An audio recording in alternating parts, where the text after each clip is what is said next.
ይህ አብሪ ሚዲያ ነው። አብሪ ሚዲያ አንድነትና ፍቅርን በማጎልበት ሰላምና እድገትን በማስፈን ረገድ የበኩሉን አስተዋጽኦ ለማበርከት የሚሰራ ሚዲያ ነው። አብሪ ብሩህ ዘመንን አብሳሪ። አብሪ ሚዲያን ሰብስክራይብ፣ ሼር ያድርጉ። ሰላም የአብሪ ሚዲያ አድማጭ ተመልካቾቻችን ነው የሰዓቱን መረጃ ይዤ ቀርቤያለሁ። ጠቅላይ ሚኒስትር አብይ አህመድ በሞሮኮ የመቶ ተጽዕኖ ፈጣሪ አፍሪካውያን የክብር ሽልማት ሊበረከትላቸው ነው ይለናል የሰዓቱ መረጃ። እንግዲህ ወዳጅም ጠላትም እንደቆምክበት ቦታ አጣጥመው መረጃውን።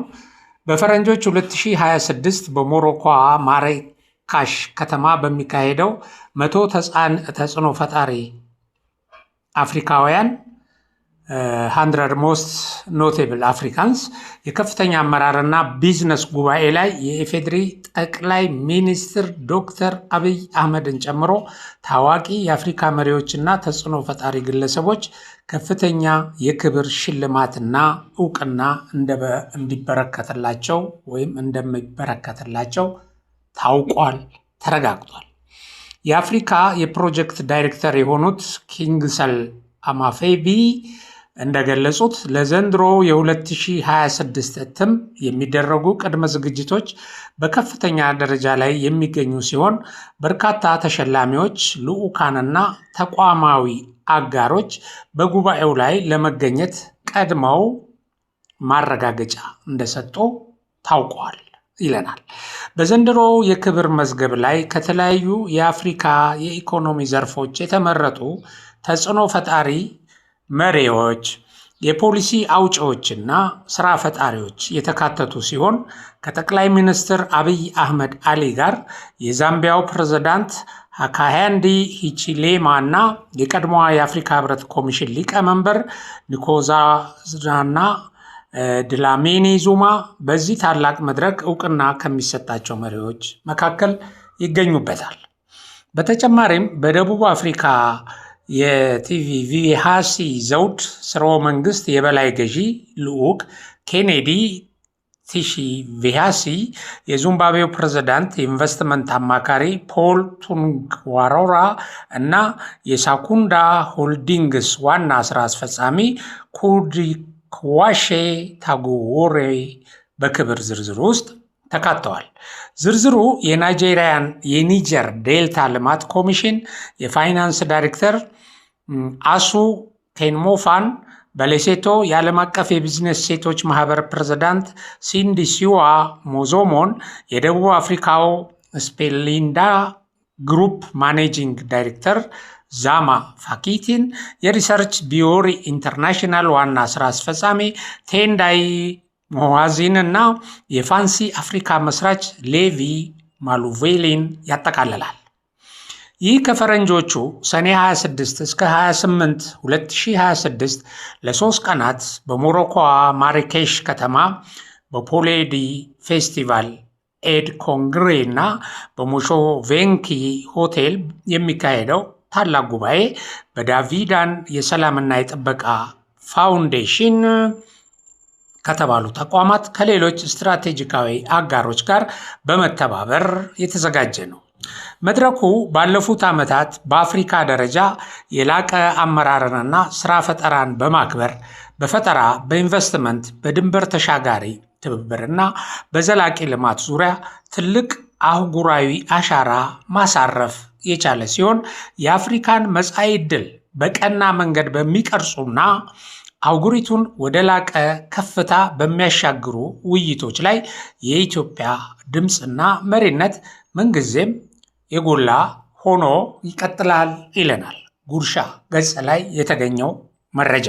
የጠቅላይ ሚኒስትር አብይ አህመድን ለዚህ ሽልማት መታጨት አስመልክቶ አፍሪካን ታይምስ ባወጣው ዘገባ ላይ ጠቅላይ ሚኒስትር አብይ አህመድን አስመልክቶ በተለያዩ ወገኖች አፍራሽ መልእክቶችና የእሳቸውን ገጽታ የሚያኮስሱ መረጃዎች እየተሰራጩ የቆዩ ቢሆንም ሁልጊዜ እንዲህ አይነት ሰዎች የሚያወሩትና መሬት ላይ ያሉ እውነታዎች ስለሚለያዩ በዚሁ መሰረት ጠቅላይ ሚኒስትሩ ባከናወኑ ተግባር ለሽልማት መብቃታቸውን በእንግሊዝኛ ባቀረበው ዘገባ ላይ ዘግቧል እና ይሄንን ያለበትንም በምሳሌ ሲያስደግፍ ይሄ እኛ ደጋግመን የምንለው ግመሎቹ ይሄዳሉ ውሾቹ ይጮሃሉ ወይም ውሾቹ ይጮሃሉ ግመሎቹ ጉዟቸውን ቀጥለዋል የሚለውን ብሂል አንስቷል። Here is when an old age still applies. The camel keeps moving while the dogs bark. ይልና despite all the noise, recognition keeps coming.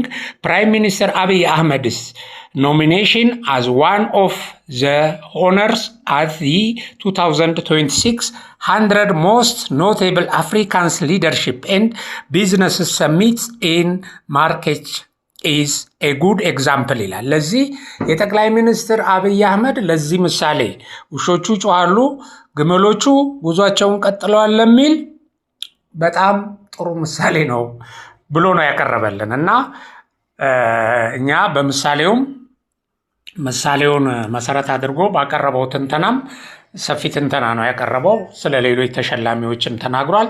በጣም ፎከስ ያደረገው ግን የጠቅላይ ሚኒስትር አብይ አህመድ ሽልማት ላይ ነው። ጠቅላይ ሚኒስትሩ ብዙ ሰርተው ግን የሰሩት ስራ ጥረታቸው ጥላሸት እንዲለብስ፣ እንዲጋረድ፣ እንዲንኳስስ የተደረገና ነገር ግን ሌሎች በደንብ ይሄንን የሚያዩ ኃይሎች አጉልተው ያወጡት እውነት መሬት ላይ እንዳለ በመግለጽ ነው። እንግዲህ ውሾቹ ይጮሃሉ ግመሉ ጉዞውን ቀጥሏል። ለዚህ በጣም ጥሩ ምሳሌ የሚሆነው የዶክተር አብይ እንቅስቃሴ ነው ብሎ ገልጾልናል። እንግዲህ ዶክተር አብይ ከ7ኛው አገራዊ ምርጫ በሰላም ከተከናወነና እሳቸውም በድል አድራጊነት ወደ መንበራቸው ከተመለሱ ወይም መንበራቸው ላይ የሚጸኑበት ሁኔታ ከተፈጠረ በኋላ ይህ አይነቱ ሽልማት መምጣቱ በእውነት በትክክል የሚያዩ አይኖች የውሸት ፕሮፓጋንዳ ያልጋረዳቸው እውነተኞች መራጮች ለሐቅ የቆሙ ኃይሎች መኖራቸውን ነው የሚያሳየው። ጠቅላይ ሚኒስትሩ ከዚህም በላይ ይገባቸዋል። እንግዲህ ጠላት መንደር ላይ ለቅሶ ያስከትላል ወይም ይሄንን የሚያንኳስሱበት የሆነ ነገር እየፈለጉ ይሆናል ወይም አልሰማንም ብለው ጆሮአቸውን ይደፍናሉ።